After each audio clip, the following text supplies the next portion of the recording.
আসসালামু আলাইকুম। আজ আমাদের প্রিয় জন্মভূমি বাংলাদেশ গভীর সংকটের মুখোমুখি হয়েছে। গত কয়েকদিন যাবৎ পাহাড়ে যে অশান্তির সৃষ্টি হয়েছে তা গোটা দেশকে অশান্ত করে তুলছে। বাংলাদেশের প্রতি ইঞ্চি মাটি আমাদের জন্য প্রাণের চেয়েও দামি।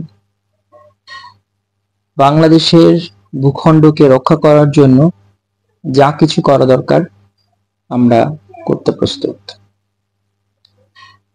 পাহাড়ি বাঙালি কোনো কথা নেই, ধর্ম বর্ণ জাতি নির্বিশেষে আমরা সবাই বাংলাদেশী। আর আমাদের দেশকে ভালোবেসে দেশকে এগিয়ে নিয়ে যেতে হবে।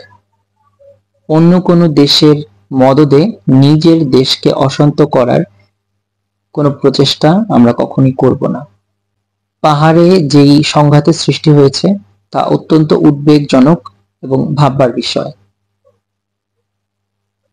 পাহাড়ে যেসব বিচ্ছিন্নতাবাদী সন্ত্রাসী সংগঠন রয়েছে, কেএনএফ, ইউপিডিএফ, এছাড়া আরো অনেক ছোট ছোট সংগঠন রয়েছে যারা ভারত থেকে ইন্ধন পেয়ে, নানা ধরনের প্রশিক্ষণ এবং অস্ত্রশস্ত্র পেয়ে পাহাড়কে তথা পার্বত্য চট্টগ্রামকে বাংলাদেশ থেকে আলাদা করার একটি অপপ্রয়াস চালাচ্ছে। এ ব্যাপারে বাংলাদেশ সরকারকে অতি দ্রুত টেকসই পদক্ষেপ নিতে হবে। বাংলাদেশ সেনাবাহিনী আরো সেনা ক্যাম্প বাড়ানোর যে আবেদন করেছে বাংলাদেশ সরকারের কাছে তা অতি দ্রুত বাস্তবায়ন করা হোক। সেনা টহল, সেনা নজরদারি সেখানে বাড়ানো হোক। বাংলাদেশের প্রতি ইঞ্চি মাটি আমরা কারোর দখলে যেতে দেব না। যারা পাহাড়িদেরকে উস্কে দিচ্ছে নানান ধরনের সন্ত্রাসী কর্মকাণ্ড করার জন্য, সংঘাত করার জন্য, সেই সব সংগঠনকে চিহ্নিত করে তাদেরকে কঠিন শাস্তির আওতায় আনা এখন সময়ের দাবি। রাষ্ট্র যেহেতু আমাদের সবার, আমাদের সবাইকেই রাষ্ট্রের নিরাপত্তা নিশ্চিত করতে কাজ করতে হবে। আদিবাসী ও উপজাতি এই শব্দ দুটি নিয়ে আমাদের পাহাড়ি জনগোষ্ঠীর মধ্যে দ্বিধা রয়েছে। তারা নিজেদেরকে উপজাতি বলতে নারাজ, তারা নিজেদেরকে আদিবাসী দাবি করেন। কিন্তু তাদেরকে বুঝতে হবে যে আদিবাসী আর উপজাতির সংজ্ঞা আসলে কি।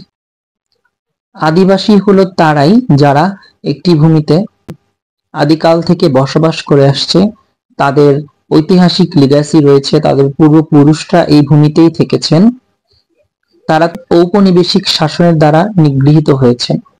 এমন জনগোষ্ঠী থেকে থাকে তারাই হবেন আদিবাসী। সেই অর্থে বাংলাদেশ ভূখণ্ডের আদিবাসী বাঙালিরা। আর বাংলাদেশের যারা ক্ষুদ্র নৃগোষ্ঠী তথা উপজাতি রয়েছেন তাদের আদি নিবাস কিন্তু ভারতের মণিপুর রাজ্য আর মায়ানমার। তারা কিন্তু ওই সকল জায়গা থেকে 1600 শতকের দিকে বাংলাদেশে তারা এসেছে। সেই হিসেব করলে তাদের বাংলাদেশে বসবাসের বয়স প্রায় 500 বছর। কিন্তু বাংলাদেশের এই ভূখণ্ডে বাঙালিরা বসবাস করে আসছেন হাজার হাজার বছর ধরে। আমাদের দীর্ঘ ইতিহাস রয়েছে। তাই আদিবাসী না উপজাতি এইসব কথা না বলে প্রত্যেকটা পাহাড়ি উচিত নিজেদেরকে বাংলাদেশি দাবি করা। বাংলাদেশের নাগরিক হিসেবে আপনার যেসব অধিকার রয়েছে সেগুলো আপনি চান, সেগুলো আপনি আদায় করুন, তাতে কারোর কোনো সমস্যা নেই। আর যেই মেয়েটি ধর্ষিত হয়েছে বলে পাহাড়িরা দাবি করে এই ধরনের ন্যাক্কারজনক ঘটনা ঘটালো, আদতে তো সে ধর্ষিতই হয়নি। সেটা কিন্তু আমরা গতকালকেই প্রমাণ পেয়েছি, নিউজে এসেছে। ইভেন পাহাড়িদের মধ্য থেকে একজন ডাক্তার তিনি কিন্তু বলেছেন যে কোনো আলামতই তার শরীরে মেলেনি যে সে ধর্ষিত হয়েছে। তাহলে নিঃসন্দেহে এটা একটা উস্কানিমূলক কাজ ছিল। আর আরেকটা বড় কথা হলো, ধর্ষিত হলো পাহাড়িদের একজন মেয়ে, ধর্ষণ করলো পাহাড়িরা, কিন্তু পাহাড়িরা দাবি তুলছে সেনাদেরকে পাহাড় থেকে হটানোর। এটা কেমন অযৌক্তিক কথাবার্তা না? এগুলো স্পষ্টতই দেশের বিরুদ্ধে ষড়যন্ত্র। তাই আমাদেরকে সজাগ থাকতে হবে। আমরা সবাই দেশের নাগরিক হিসেবেই আমরা আমাদের অধিকার চাইব। দেশকে ভালোবাসুন, দেশের মানুষকে ভালোবাসুন। আর আরেকটা বিষয়, এই যে দুর্গাপূজা গেল, এই সময় আমরা দেখলাম যে পশ্চিমবঙ্গে ডক্টর মোহাম্মদ ইউনূসের আদলে অসুরের মূর্তি করা হয়েছে। এটা কি ধরনের অসভ্যতা, নোংরা! ধর্ম মানুষকে ভালো কিছু শিক্ষা দেয়, ধর্ম আরেকজনকে ছোট করতে শিক্ষা দেয় না। আমার বিশ্বাস হিন্দু ধর্ম অন্য কাউকে ছোট করতে শিক্ষা দিবে না। বাট এটা কোন ধরনের কার্যকলাপ? এটা অত্যন্ত ন্যাক্কারজনক ঘটনা। এছাড়া আরো দেখলাম যে অসুরের প্রতিকৃতি বিভিন্ন জায়গাতে বাংলাদেশেও মুসলিম পুরুষের আদলে করা হয়েছে, দাড়ি দেওয়া হয়েছে মুসলমানদের মতো করে, অর্থাৎ বোঝানো হচ্ছে মুসলমানরা খারাপ। এটা তো স্পষ্টতই মুসলমানদেরকে উস্কানি দেওয়া। এখন একজনকে আমি ইন্টারভিউতে বলতে শুনলাম যে অসুরেরও নাকি দাড়ি থাকে। হ্যাঁ, থাকতে পারে, বাট আপনাদের শাস্ত্রীয় বিধান অনুযায়ী মূর্তিতে যে অসুরের মূর্তিতে যে দাড়ি দেওয়া হয়েছে সেটা কি আদৌ অসুরের দাড়ি? আপনারা প্লিজ এটা ক্লিয়ার করবেন। একজন উগ্রবাদী হিন্দু জঙ্গির কমেন্ট দেখুন, সে কিভাবে মুসলমানদেরকে অপমান করে। যেভাবে দাড়ি লাগানো হয়েছে সেটা স্পষ্টতই দেখা যাচ্ছে মুসলমানদেরকে অপমান করার উদ্দেশ্যেই লাগানো হয়েছে।